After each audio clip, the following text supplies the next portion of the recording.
Vamos abrir a nossa apostila, faz favor.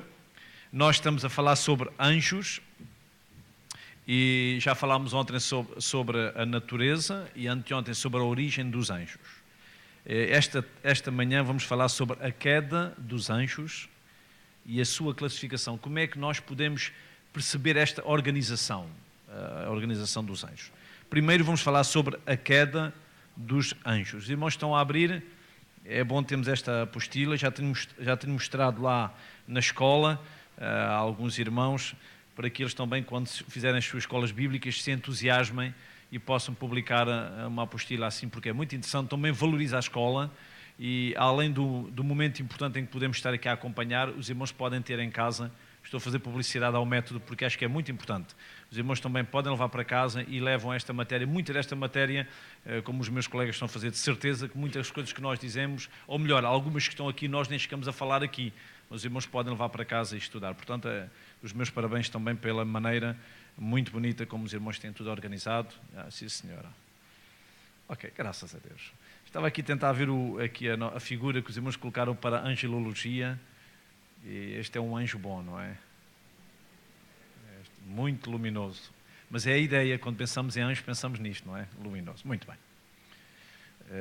Estava há pouco tempo na minha igreja e eu estava a dizer, penso que foi o meu pastor, estava a dizer que vou estar numa escola bíblica a falar sobre anjos e aconteceu uma coisa muito gira.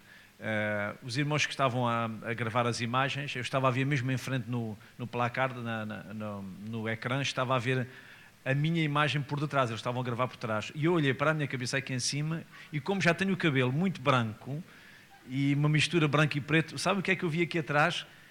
A figura de um anjo. Isto é autêntico, branco. Eu digo assim, eu tenho que ter cuidado, senão começam a adorar uma cabeça, não é? Mas pronto. Se calhar é melhor pelar a cabeça, rapar a cabeça. Ok. Pronto, há aqui um anjo aqui, a coisa, não sei. Mas foi engraçado que eu olhei e disse, aqui tenho mesmo ali, assim com os braços abertos e tudo. Está bem. Ok, vamos ao mais importante, a palavra de Deus. Mas o meu colega estava a dizer que ele não tem assim tanto humor, mas ele o irmão tem um humor também muito interessante. Mas está... O irmão se começa a ficar muito português, quando chegar ao Brasil vai ter problemas. Muito bem, vamos abrir a palavra de Deus e vamos àquilo que nos importa, a palavra do Senhor, que é muito importante. Segunda carta de Pedro, capítulo 2. Segunda carta de Pedro, ou segunda epístola de Pedro, capítulo 2. E aqui Pedro garante-nos que, é o meu primeiro ponto, facto da queda. Houve anjos que caíram. Caíram é uma linguagem para o pecado, que pecaram, não é?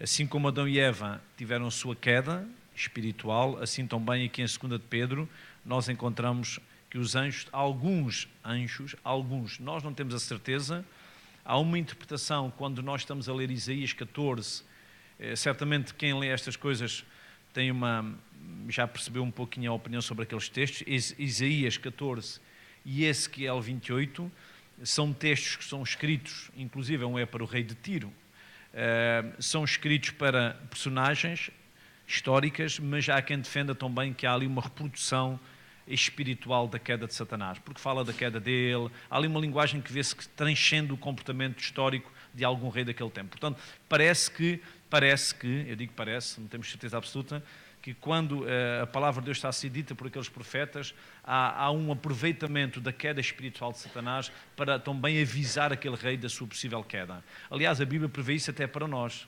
A soberba precede a queda. Vamos também ler em Lucas esta manhã que o próprio Satanás caiu e foi lançado dos céus, etc.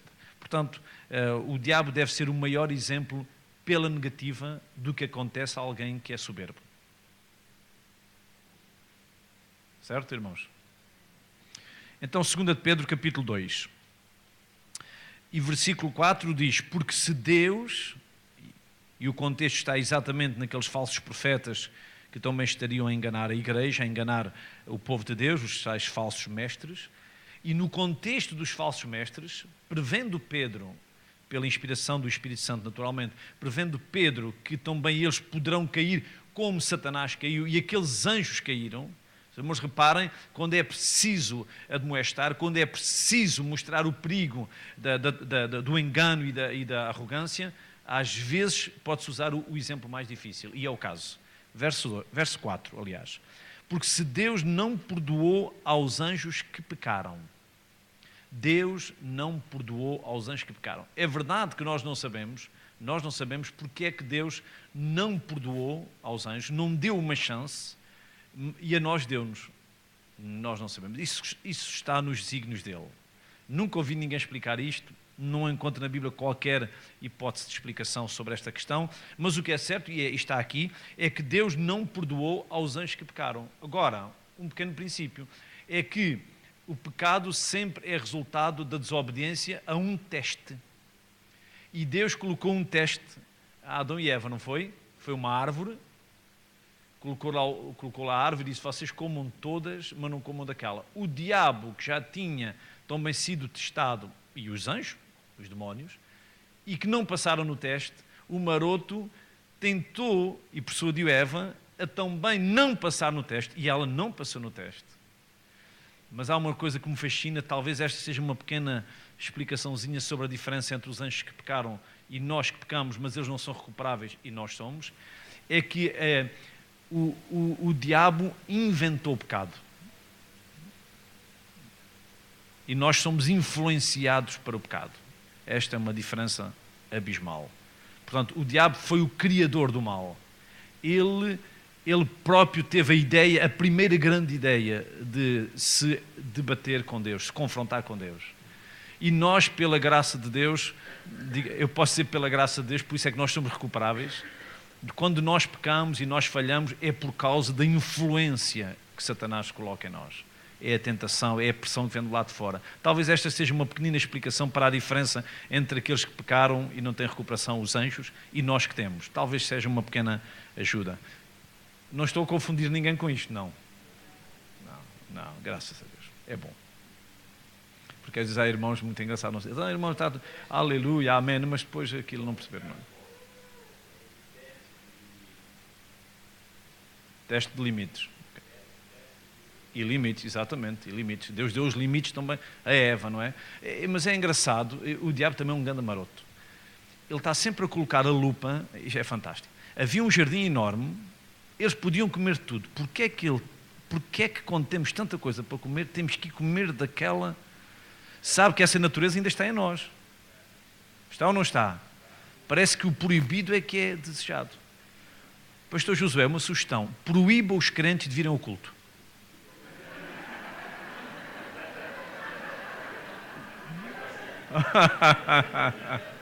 Mas parece que o proibido não é. Nós temos, não é? Os irmãos digam a um miúdo, a um bebê, não mexas ali. Oh, não mexas ali. É logo para ali. Com tantos buracos que há na casa, ele tem que meter os dedos no buraquinho da tomada elétrica. É terrível, não é? Ali não, oh, ali não. Pronto. Por isso o irmão faz favor, proíba os crentes vir à igreja e para a semana vai ter a igreja cheia. De gente desobediente. Ok. Há um teste. Nós não sabemos, por isso eu estava a dizer, nós não podemos controlar isto. A Bíblia não é clara. O que a Bíblia é clara é que realmente houve anjos que desobedeceram, que pecaram e não há perdão para eles. E isto é no contexto que Pedro está apresentando os falsos profetas. Diz que os entregou, e depois iremos ler mais à frente, às cadeias da escuridão, etc. Depois iremos voltar aqui. O que me importa aqui, esta primeira parte, é que realmente houve uma queda. Houve um teste, houve anjos que desobedeceram, perderam-se, que a Bíblia designa de espíritos maus ou demónios. Seres que, perante um teste, falharam. Depois, o segundo ponto que os irmãos têm na vossa apostila, tempo da queda, e já falámos nisso. O tempo da queda há de ser ali entre a criação de todas as coisas naturalmente, porque eles são criados, e a queda do homem. Porque quando chegamos à queda do homem, já temos ali mesmo, um querubim, que é um anjo, e mais, já lemos em Jó, que quando o Senhor dialoga com Jó, o que é que ele diz? Onde é que tu estavas quando eu tinha todos, já os anjos se alegravam, etc, etc. Portanto, é uma criação anterior à criação humana. Agora, a causa da queda. Isto agora exige um bocadinho de concentração e muita atenção. A causa da queda, eu pus ali esta frase, rebelião contra Deus. Eu quero que os irmãos entendam que duvidar é diferente de rejeitar. é natural que nós tenhamos dúvidas, até na vida cristã. O irmão está a dizer isso porque já é crente há muitos anos. Sim, há 40. Mas, os irmãos vão pensar, então, mas ele já tem 40 anos. Já. Dá bom. Para ter um anjo cá atrás, só a partir dos 40 anos. Ok. Mas o que é interessante é que, mesmo com muitos anos de vida cristã, e temos aqui, por exemplo, o pastor António e outros irmãos que têm muito mais anos de vida cristã, mas eles não são perfeitos. Ainda estão no processo. Isto significa que as dúvidas, ou seja, é natural haver dúvidas. Eu digo que é natural, porque a dúvida é necessário ao processo de fé. A dúvida provoca a procura. A dúvida procura o querer. E às vezes nós temos dúvidas. Agora, dúvida não é rebelião ou não é falta de fé. A dúvida é quando não sabemos. Porquê? Porque quando soubermos, nós aceitamos. Isto é fé. Então, o problema é quando as pessoas conhecem e rejeitam. E, biblicamente, são essas pessoas que irão para o inferno. São aqueles que obviamente, e este obviamente só Deus é que sabe, porque Ele é soberano, obviamente, eles rejeitaram.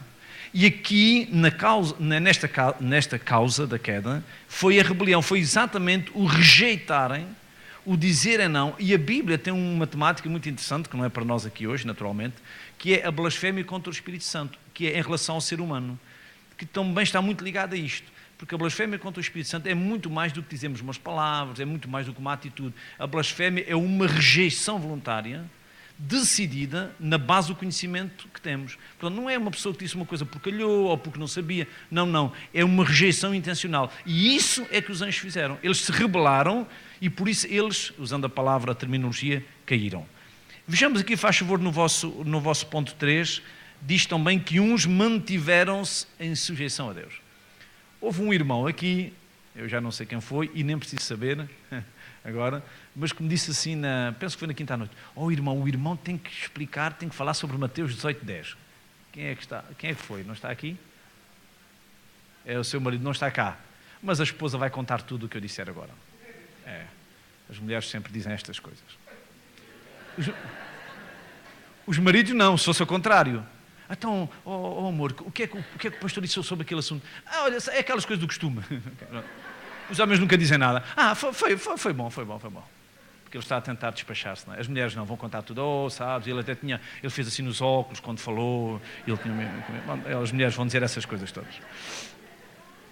Se calhar estou a falar a verdade, não é? Se calhar. Mas eu queria abrir com os irmãos, é assim, este texto onde nos encontramos, 2 de Pedro 2,4, precisamos voltar aqui. Então os irmãos podem já deixar aqui uma marca, como eu próprio vou fazer, e vamos abrir no Evangelho de São Mateus, capítulo 18, por favor. São Mateus 18. É verdade que há uma queda, há anjos que desobedecem, mas também é verdade que há anjos que ficam num estado de submissão a Deus. Há ali qualquer coisa que não é óbvia na Bíblia. Houve qualquer coisa, houve algo que fez determinar quem é que ficaria para sempre submisso e quem é que para sempre ficaria perdido. Não sabemos se foi o diabo que fez uma reunião, nós não sabemos exatamente. E se um daqueles textos que já mencionei, Ezequiel e Isaías, se refere à queda de Satanás e diz que um terço das estrelas caíram, então é muito provável que estamos a falar que um terço daqueles anjos caíram e se transformaram naquilo que é hoje, ou são hoje os demónios, os anjos maus. Mas também há anjos que ficaram submissos ao Senhor. Já lemos num lugar que diz milhões de milhões e milhares de milhares. Portanto, muitos, como dizem os jovens, não é? Bué de anjos, não é? Muitos anjos ficaram no estado de submissão. Agora, aqui em São Mateus, capítulo 18, eu quero mostrar que realmente estes anjos, como diz no verso 10, vede não desprezeis algum destes pequeninos, porque eu vos digo que os seus anjos nos céus, há anjos que habitam nos céus, sempre veem a face do meu Pai que estás nos céus. Aqui, Mateus, claro, a minha pregação não é sobre Mateus 18, senão teríamos que levar mais tempo. Mas a partir do 15 fala do ligar e desligar. Fala daquele crente que peca e que precisa ser tratado o caso dele. tem que ser ligado ou desligado. Fala de alguma coisa espiritual que acontece no céu quando as pessoas aqui pecam ou não. E é interessante que antes também está ligado com esta ideia. É que realmente aqueles... Porque aqui há uma transferência de uma criança para a pessoa que crê, porque Jesus usa um menino, uma criança, para dizer que nós temos que ser como os meninos. Nós temos que crer. E parece que o texto começa a correr sobre a criança e depois diz aqueles pequeninos, verso 6, faz uma transposição de menino para adulto que crê, como se o adulto que crê fosse um menino. Ou seja, temos de ter cuidado para no verso 10, quando diz destes pequeninos, isto agora é uma questão de hermenêutica, estes pequeninos não são as crianças, estes pequeninos são os adultos que creem. Parece-me que é a melhor explicação. Ou seja, os crentes têm ao seu alcance o favor de Deus através do ministério dos anjos. Portanto, Deus cuida destes pequeninos, Deus cuida dos adultos que creem nele, que são como meninos, criancinhas. Está bom assim? E repare que aqui diz que são anjos que sempre veem a face de Deus. Há aqui como que uma ligação espiritual, há um controle de Deus através dos anjos, há uma ação de Deus para nós aqui na terra, para nós que cremos, porque depois à frente fala como é que a igreja trata aqueles que não querem manter-se ligados, que é a questão do perdão do pecado, etc. Então, se por um lado a igreja tem que reagir com os outros, mesmo com os que mentem, porque mentir é pecado, e os mentirosos vão para... Os irmãos têm isso na vossa Bíblia, não têm? A igreja tem que agir para com aqueles que põem em questão a unidade e a santidade da igreja. Mas antes, diz que antes que a igreja faça isso, já Deus faz isso através dos seus anjos, agindo em prol destes pequeninos que são os adultos que creem. Então, só para mostrar que se por um lado há anjos que falharam e caíram, por outro lado temos anjos também que servem o povo do Senhor e que, note, veem a face de Deus, mas cuidam destes pequeninos. É maravilhoso. Diga, irmão. Era pequenino, exatamente. Este é um exemplo. Isto agora o pastor António, tínhamos que fazer uma data de estudos bíblicos sobre isto, não é? Mas é verdade, aqueles que são simples, que se humilham e que creem, tal como temos aqui no Evangelho segundo Mateus, como é óbvio. Agora, depois os irmãos na vossa apostila têm aí também, portanto, o A diz que, e estamos a ler, uns mantiveram-se em sujeição a Deus, mas, e já lemos em 2 de Pedro 4, outros rebelaram-se. Eu estou a repetir isto, e agora, em vez de lermos 2 de Pedro, vamos ler Judas 6. Epístola de Judas, eu digo 6 porque só tem um capítulo. Capítulo 1, verso 6. Este Judas não é o Judas Iscariotes. Este Judas Iscariotes, não escreveu nenhum livro, naturalmente. Este aqui é irmão do Senhor Jesus Cristo, segundo a tradição, e também com alguma luz no primeiro versículo da carta. Seria, tal como Tiago, irmãos do Senhor Jesus Cristo. Nem sequer era um apóstolo, estamos a falar do irmão de Jesus, que mais tarde se converteram, etc, etc. Então, Judas, verso 6. E aos anjos, lembra-se o que é que diz em 2 de Pedro 2,4? Diz que Deus não perdoou aos anjos. E aqui diz aos anjos que não guardaram o seu principado. Então podemos interligar a informação, que é, por um lado, diz que Deus não perdoou, e aqui explica porque é que não perdoou. Não perdoou porque não, e eu continuo a dizer aos irmãos, isto é muito, não há muita informação concreta, nós não sabemos muito, porque realmente, tanto a intenção de Pedro na segunda carta, quanto a de Judas, é tentar denunciar os falsos mestres. E eles estão a dizer, olha, pode acontecer aos falsos mestres exatamente o que aconteceu. E eu vejo ali por detrás uma informação assim um bocadinho ténue, que é, quando eles falam, quando os dois, e repare, são os dois inspirados pelo Espírito Santo, quando os dois falam de falsos mestres, vão buscar o exemplo dos demónios. Ali houve qualquer coisa, houve uma reunião, se eu posso dizer, onde foi programado e decidido que eles seriam enganadores. Há ali qualquer coisa que tornou aqueles anjos exatamente nos demónios que são hoje. É como que um grupo, um clã de maldade, de intenção para enganar. É por isso que o trabalho dos demónios e de Satanás é exatamente enganar. Sabe o que significa Satanás? Adversário. Ele está sempre E quando fala dele em Apocalipse, diz que ele é acusador. O diabo tem aquela missão, é sempre para torcer as coisas, para enganar, para acusar, para falar mal, para denunciar. É por isso que quando nós na igreja fazemos isso, estamos a alinhar com a vontade dele. Agora não havia amém. Agora também já não conta, eu pedi, não é? Mas aqui em Judas diz que eles não guardaram o seu principado, mas deixaram a sua própria habitação. Será, eu ponho perguntas, será que eles foram expulsos do céu porque eles não foram fiéis nas suas missões, nas suas funções, não guardaram o seu principado, não foram fiéis no seu território, na sua ação?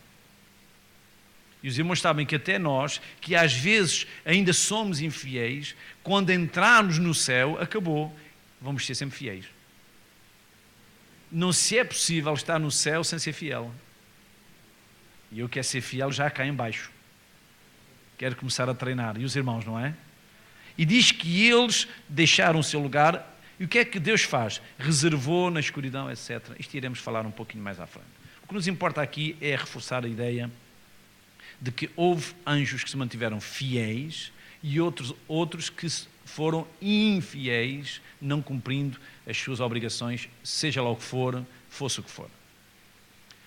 Depois, resultado da queda, o ponto 4 diz que eles foram precipitados do céu, foram lançados fora. Em Lucas diz, eu via Satanás cair do céu. Ele foi lançado, diz, como um raio, por ali abaixo. E aqui sim a tal explicação que falei no primeiro dia, no versículo 2 do capítulo 1 de Gênesis, que a terra era sem forma e vazia. Há quem ligue a queda de Satanás àquele mau estado, ao estado, digamos, calamitoso da terra, em que Satanás foi lançado exatamente aqui. E, claro, os irmãos não são portugueses, não sabem bem o que eu vou dizer, mas alguns sabem. No domínio do futebol em Portugal, o melhor resultado de um jogo de futebol é o Benfica ir ganhar à equipa do Porto, lá em casa dele. Os irmãos não digam aleluia porque isto não é para louvar. Mas significa que são as equipas mais rivais de sempre e é a maneira de melhor o Benfica ferir o orgulho daquela equipa. Pronto, mas isso já são coisas lá. É ir ganhar à Argentina, na própria Argentina. Isso então é no espetáculo. E se eu posso usar esta pequena ideia, nestas informações que não são todas muito claras, mas faz algum sentido para mim, é que aquilo que seria a terra que o diabo veio e estragou, e ainda está a tentar estragar. Irmãos, a própria questão... Eu estava a ouvir hoje de manhã na rádio, uma rádio com alguns programas evangélicos. Eu estava a ouvir certamente seria pastor, a rádio de Sintra. Eu estava a ouvir a fazer um pequeno comentário, e ele estava a dizer muito bem sobre a terra, o ambiente, como Deus criou o sábado, todas as coisas. Deus criou tudo, até para o próprio ambiente, para a preservação da natureza, etc. E é verdade que o diabo, certamente, esta é uma possibilidade muito grande, teria estragado isto tudo. Mas Deus quer, exatamente no lugar onde ele estragou, foi aí que ele pôs o melhor que ele tem, que é o homem. E enquanto nestes milhares de anos Deus está a tentar recuperar o homem, porque no fundo a Bíblia é o quê? De Gênesis a Apocalipse, é Deus atrás do homem. Veio à casa dele, foi lá no Éden, o homem portou-se um bocadinho mal, muito mal, e Deus fez como tinha feito ao Satanás, pô-lo fora de casa. Vai-te embora, vá para fora. Mas toda a Bíblia ele anda atrás dele, e um dia o homem vai estar na casa dele. Qualquer dia vou lá estar e os irmãos estão bem. E não precisamos fazer assim, nem aumentar o som, nem nada. Vai ser um espetáculo. Vai ser um espetáculo. É maravilhoso, não é, irmãos? Então eu penso que a melhor maneira, é por isso que a redenção tem um efeito, quando Jesus está a dizer na cruz, eu já estou a pregar, está consumado. Eu gosto porque isto tem um alcance, uma dimensão cósmica. É a geração humana, é o homem que Deus está a falar, é verdade, mas é mais, rasgou-se o véu do templo. A natureza diz que tudo estremeceu, ficou escuro. Jesus resolveu isto tudo de vez. Mas o homem continuou cá. Deus quer salvar o homem no terreno do inimigo. O mundo está sob esse efeito, jaz no maligno. E Deus está a tentar recuperar e está a conseguir milhões e milhões em todo o mundo, homens e mulheres. E um dia, quando Satanás estiver no seu lugar definitivo e nós estivermos na casa de Deus, ele vem cá em baixo e põe isto tudo impecável, porque haverá novos céus e nova terra. Irmãos, o nosso Deus é maravilhoso. Ele está no controle das coisas. Mas Ele teve que agir de forma coadunada. Os anjos obedeceram, diz aqui que foram precipitados do céu. Agora, eu faço aqui uma grande diferença entre, e eu queria muita atenção porque isto é importante, o lugar onde os anjos caídos estão, o lugar é temporário, mas o estado espiritual é permanente. O lugar onde estão é temporário. Os irmãos sabem, neste momento, tudo no mundo espiritual e físico, tudo é provisório ainda. Tudo. Até os nossos irmãos que já faleceram estão num lugar provisório. Claro, nós dizemos, e isto tem verdade, isto tem alguma verdade, não é? Quando nós dizemos, este irmão foi para o Senhor, claro que é verdade, isso é verdade. Mas não significa que está já num lugar definitivo. Está num lugar chamado paraíso, que já é maravilhoso, não é? Até no seio de Abraão já era bom. Agora imagine o paraíso e agora imagine... Então está tudo em salas de espera. Os perdidos estão lá numa sala de espera, à espera, lá no Hades, à espera de serem julgados e serem lançados no inferno, porque não está ninguém no inferno.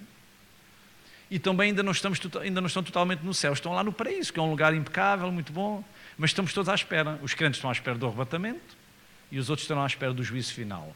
Então tudo é temporário, tudo ainda está num ponto não decisivo. Os que vão viver para sempre perdidos ainda não estão tão mal quanto deveriam. E os que são salvos também ainda não estão tão bem quanto deveriam. Eu mesmo cá na terra já estou contente, agora imagina lá no céu. Às vezes quando eu estou a comer um pastel de nata e a beber uma bica, irmãos, eu penso, eu quero ir para o céu, mas na terra há coisas boas. Os irmãos sabem o que é melhor que um pastel de nata? 2 pastéis de nata. Os irmãos sabem, eu acredito nisto também, quando nós temos uma esperança de estar com o Senhor, até vivemos a vida de outra maneira. É ou não é? As dificuldades, mais dificuldade, menos dificuldade, isto não é nada. Quando corre bem, graças a Deus. Vou deixar um versículo só para os irmãos colocarem na algibeira e lerem em casa com paciência. E desfrutem aquele versículo que é um espetáculo. Eclesiastes 7,14. Irmãos, Eclesiastes 7,14. No dia da prosperidade, goza o bem. Há tanta coisa boa. E na adversidade, considera, porque Deus tanto fez o bem, tanto fez este como aquele. Está aqui escrito, não é? Pois claro que está. Para que o homem nada descubra do que há de vir depois dele. Deus não quer que eu saiba o que vem a seguir, então ele vai mudando tudo. Às vezes corre bem, às vezes corre mal, porque quando o homem controla, deixa de segui-lo. E assim não, olha, nós vamos andando nas ondas da vontade dele. Eu não sei o que vai acontecer amanhã. Nem os irmãos. Há irmãos, aleluia, aleluia. Pois no outro dia vais lá, o saldo da conta está negativo. Deus não existe. Pois. Andas a gastar dinheiro a mais e depois Deus não existe. Pois. E Deus ensina-nos este equilíbrio. Eu quero viver neste equilíbrio. Aproveita as coisas boas e quando estiver a funcionar há uma coisa que tu não gostas, pensa assim, é o Senhor que está a operar na minha vida, que é para eu não controlar nada. Pronto. Quando a onda vem cá abaixo, nós não gostamos. Depois quando a onda levanta, já ficamos outra vez animados, não é? Depois no outro dia que é para a gente aprender a depender dele. Isto é só para os irmãos levarem para casa, vá. Para os bons pregadores que vamos ter depois desta escola bíblica, depois destes ensinos de homilética, o irmão ensina como pregar e eu dou o versículo bíblico. E o resto dos outros irmãos dizem amém e aleluia durante a pregação, que é para a coisa funcionar. Então, um lugar temporário, mas o estado é definitivo. Antes de falarmos do A, eu gostava talvez primeiro vamos ao B e depois voltamos atrás ao A. Qual é o estado permanente? Quando, Mateus 10, 1, faz favor. Quando o Senhor Jesus comissionou e Ele enviou os seus apóstolos, repare que Jesus sabia muito bem que aqueles apóstolos iriam entrar em guerra. Ele sabia muito bem que eles iriam fazer frente à obra do inimigo. E veja capítulo 10, verso 1. E porque Jesus podia ter designado os demónios podia dar outra adjetivação, podia dar outros termos, mas ele disse, e chamando os seus 12 discípulos, deu-lhes poder sobre os espíritos, e agora veja como Jesus os catalogou, impuros, imundos. Eles são maus e vão ser sempre maus. Eles são provocam maldade, provocam sujeira, provocam mal-estar, fazem coisas feias. Eles só fazem mal. O diabo nunca se engana para fazer bem. Os demónios estão exatamente preparados para fazer o mal. Eles são imundos. E o que Jesus deu foi poder para expulsar das pessoas. Porque a única maneira... Porque a imundícia ou a impureza não podem coabitar com a santidade. Então, quando Deus quer salvar alguém, Ele tem que tirar o que está lá de mal. Tem que expulsar os outros para depois entrar o seu Espírito Santo. Então, a primeira missão, ou se quiserem, a primeira ordem que Jesus dá é vocês vão, porque está em questão os reinos. A primeira coisa é vocês têm que tirar de lá os espíritos das pessoas, para que eu possa implantar o meu reino. E estas características são características de imundície, ou talvez alguma versão diga impureza. Os espíritos imundos. Então, este é o estado espiritual dos perdidos, que foram expulsos do céu, e também foi-lhes mudada as características. Eles deixaram de ter características do ambiente celestial e começaram a ganhar características próprias do chefe deles, que é Satanás. Eles são tão maus, tão perversos, que estão a seguir as ordens do seu chefe. Tenho uma pergunta para os irmãos. Se Satanás vai ser amarrado durante o tempo do milénio, onde é que estarão os demónios? Esta é uma boa pergunta. E o que é que eles estarão a fazer? Porque a Bíblia não diz que os demónios vão ser amarrados, mas diz que Satanás vai. Isto é para pensarmos um pouquinho.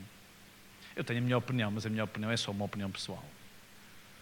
Porque eu acredito que quando se trata do assunto do diabo, está resolvido dos demónios. Os irmãos pensam que os demónios lidam com Satanás como os anjos lidam com Deus?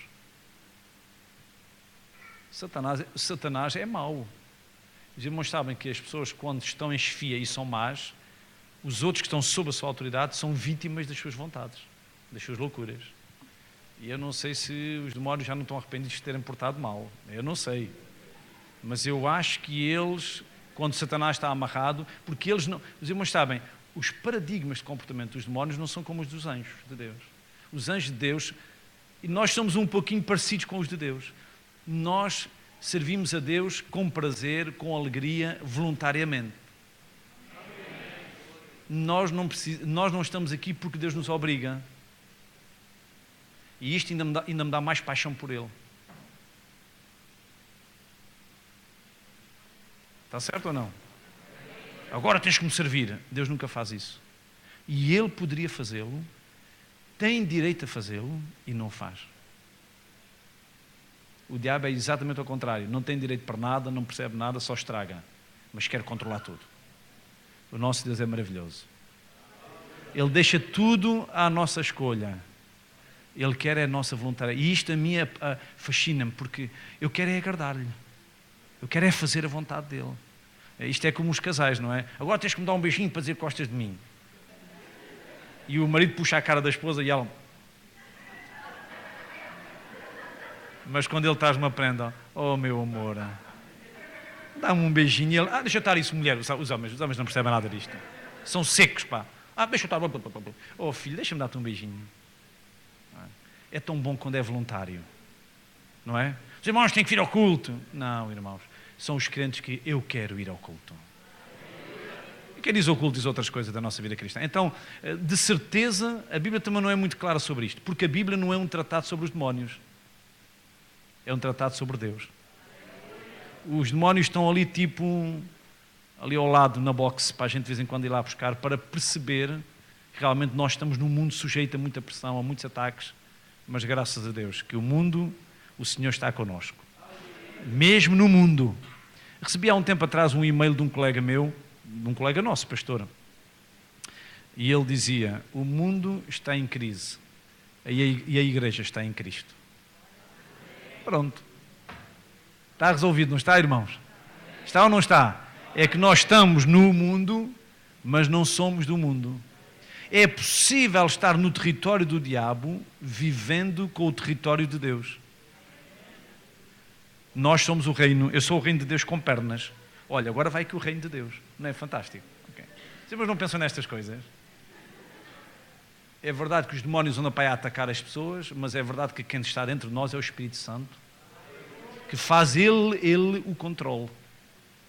Isto é maravilhoso. Isto já é mais pregação e tenho que ter cuidado que está ali uma cadeira, não posso É uma ameaça aquela cadeira.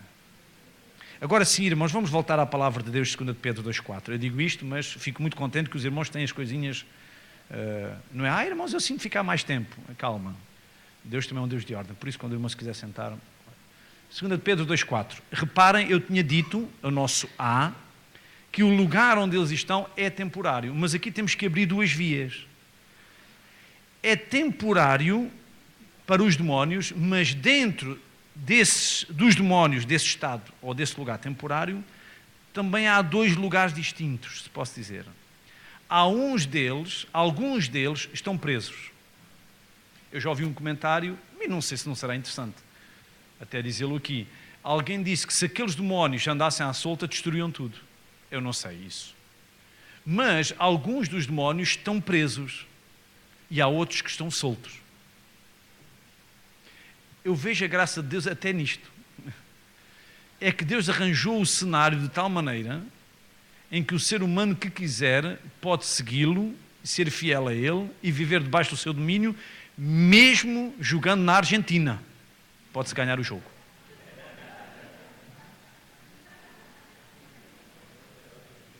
O Maradona já não joga. Irmãos, é possível para a igreja ir ganhar a Argentina. É ou não é? É possível aqui neste mundo sermos vitoriosos. É possível ganharmos almas para Jesus. O diabo cegou. Irmãos, orem, busquem a Deus, preguem a palavra e o Espírito Santo faz a obra. Mas irmão, o diabo ficará sujeito àquilo que nós em nome do Senhor também fizermos. Às vezes parece que ficamos com tanto medo que Ele é que manda, Ele é que controla. Calma aí, eu vou dizer aos irmãos, ainda que os políticos, ainda que os economistas, ainda que toda esta gente que tem influência, os políticos, esta gente toda, tomem decisões, eu quero dizer aos irmãos que a Igreja do Senhor ainda tem dentro de si um governo, ainda tem um controle, ainda pode viver de maneira diferente. Então o que é que diz em 2 de Pedro 2,4? Faz favor, um irmão com uma voz bonita, em voz alta, 2 de Pedro 2,4.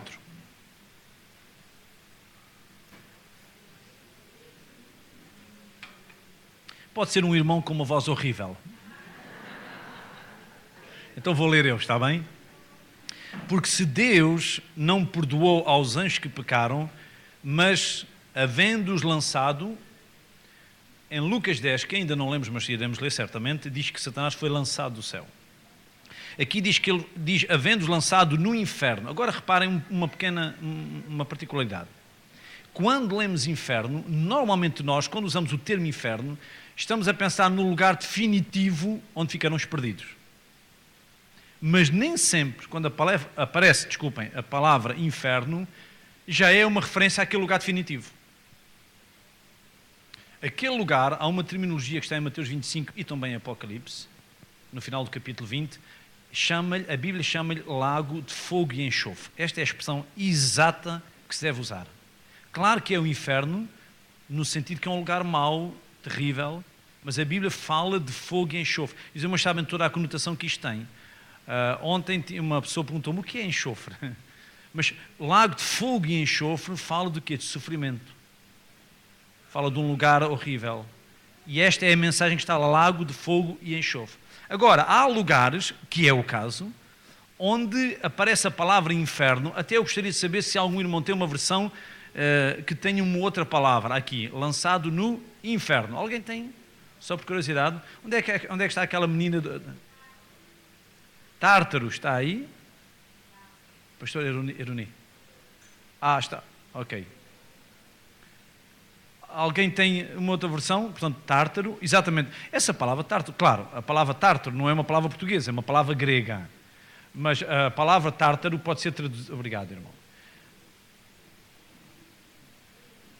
A palavra Tártaro era traduzida por inferno porque era um lugar já daqueles demónios, mas provisório. Está bem? Graças a Deus. Temos aqui alguém que seja do Futebol Clube do Porto? Não. Ok. Tá bom. Obrigado, irmão. Os irmãos, eu meto-me em cada problema. Mas a culpa não é dos irmãos, é mesmo minha. A minha ilustração sobre o Brasil e a Argentina é baseada na informação que eu recebi. Está bem? Pronto. não é nenhum ataque. Por isso eu perguntei se alguém está aqui no Futebol Clube do Porto, também tem que ter paciência. Não ficam ofendidos com estas coisas. Ok, lançado no Tártaro. Então é um lugar que foi dada a palavra, a tradução, e normalmente é assim que aparece, inferno, porque já é um lugar de sofrimento.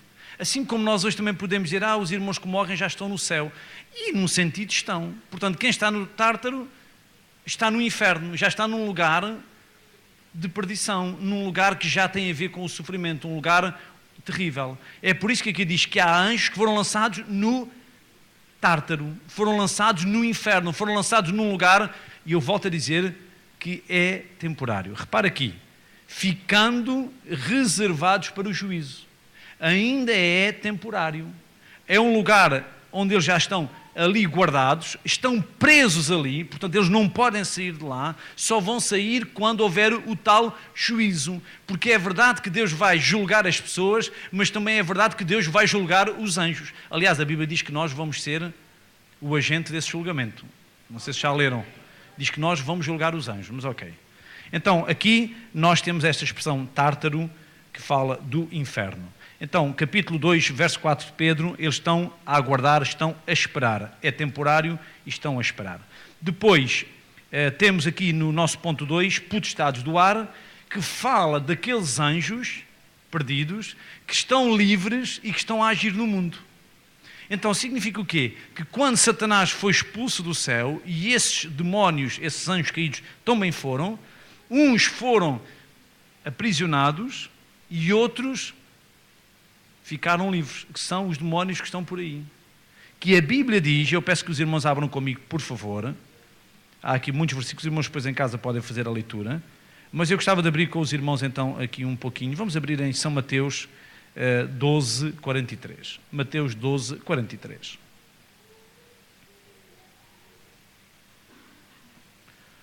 Ok. Muito bem, temos ali o texto.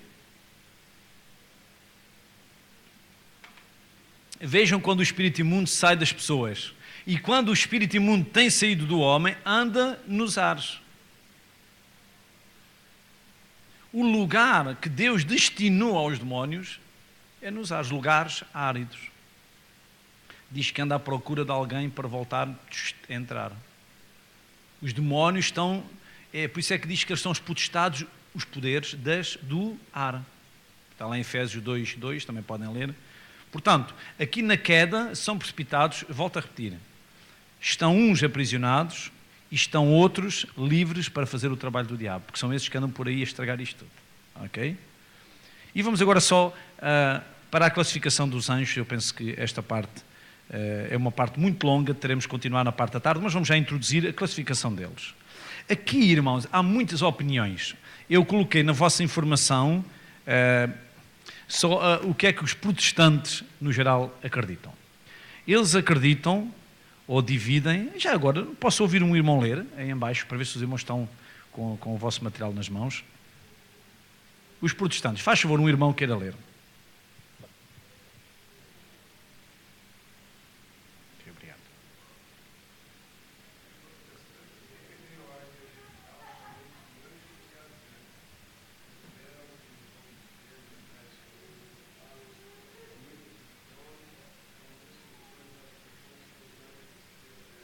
Obrigado. Eu não dei aos irmãos, para não vos confundir mais, eu tenho aqui mais 2 parágrafos, onde tenho algumas categorias. Ou seja, há quem defenda que há uma hierarquia.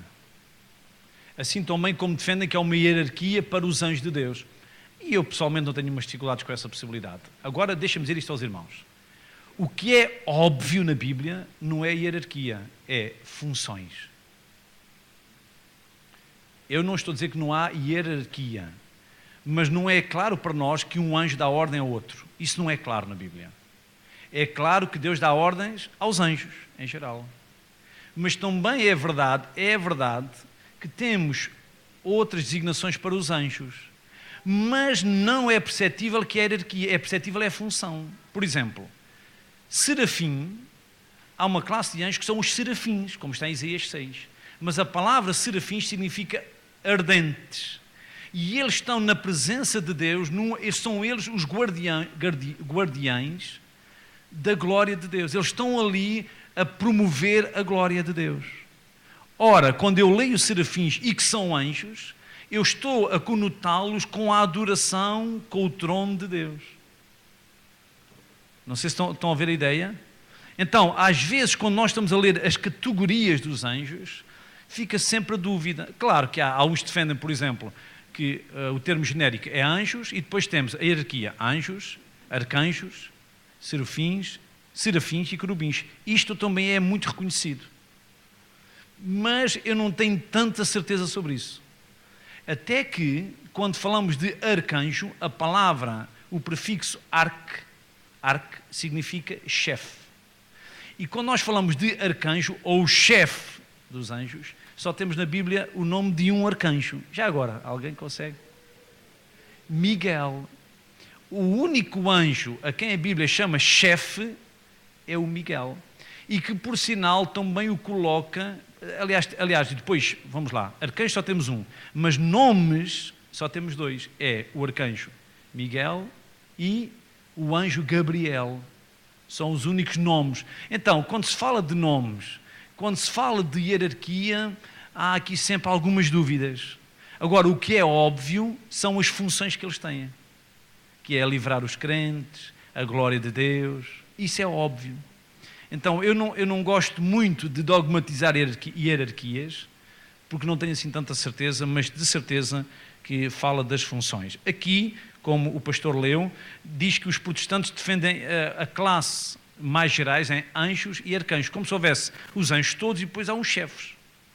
Quando entramos no resto das designações, como principados, tronos, estamos a falar das funções. Portanto, eu penso que quando se fala de anjos, eu acho que o melhor de tudo é nós pensarmos que eles cumprem os mandatos de Deus, obedecem ao Senhor, fazem a sua vontade, servem para a glória dele e para nos servir.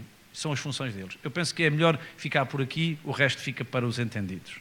E para terminarmos, o meu ponto D. As Escrituras expressam uma hierarquia simples. Isto é óbvio. Anjos e um anjo principal. Vamos abrir em 1 Tessalonicenses, capítulo 4. Faz favor uns irmãos que queiram abrir. 1 Tessalonicenses, capítulo 4, e vamos chegar ao fim da nossa aula. A palavra de Deus é rica, não é, irmãos? Tem tanta informação, tantas coisas maravilhosas, não é? 1 Tessalonicenses 4,16. Porque o mesmo Senhor descerá do céu com alarido e com voz de arcanjo. No grego isto é definido, é o artigo definido, com voz do arcanjo. Será que há só um arcanjo? Porque a Bíblia fala de um arcanjo, que é o Miguel, ou será que é o arcanjo que Deus já tem destinado para o momento do arrebatamento que virá à frente dos anjos todos? Não temos isso com muita clareza, mas o que é certo é que temos aqui que também o arcanjo agirá no momento do arrebatamento. E finalmente Judas, verso 9, e vamos terminar. E graças a Deus, já está. Judas 9. Aqui sim, então, onde nós temos realmente o único arcanjo é Miguel. Verso 9. Mas o arcanjo Miguel, quando contendia com o diabo e disputava a respeito do corpo de Moisés. Aí está. Porque é que o Satanás tem que discutir com o arcanjo Miguel? Será que ele é que é um chefe? Será que ele é que é uma entidade máxima ou responsável por algumas áreas? O que é certo é que ele queria saber do corpo de Moisés. Isto faz-me confusão.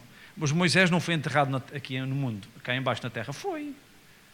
Mas o diabo não sabe onde ele está. Eu não percebo nada disto. E ele estava a discutir e diz que o próprio arcanjo, o próprio chefe dos anjos, nem sequer o amaldiçoou, mas ele disse, o Senhor te repreenda. Olha, não importa a hierarquia, o próprio chefe deles disse, é o Senhor que tem o poder todo. Pronto. É isso que me importa a mim. Não interessa exatamente se é uma hierarquia, não interessa os nomes deles todos. Há pessoas que gostam muito de saber os nomes. Uma vez ouvi falar de um seminário sobre os nomes dos demónios. Vejam lá quem é que se mete nestas coisas. Nomes de demónios. Então, os crentes que são pobres têm um demónio que é o demónio do José Pelintra. Ora, vejam lá, para que é que a gente sabe meter nessas coisas? José Pelintra. Para que é que a gente tem que saber? Eu não estou preocupado com os nomes nem dos demónios, nem sequer com os nomes dos anjos de Deus. Eu quero é servir a Deus. Eu quero é agradar ao Senhor.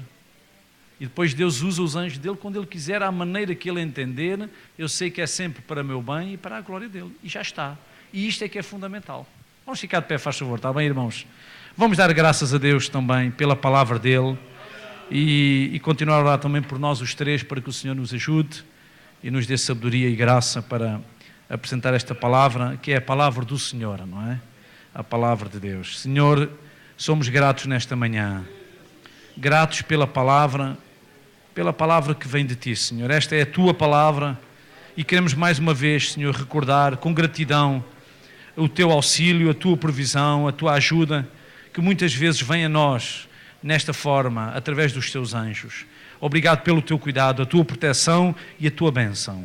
Dá-nos a nós, os palestrantes, a graça, a sabedoria, Senhor, entendimento para apresentar a Tua palavra, em nome do nosso Senhor Jesus Cristo. Aleluia.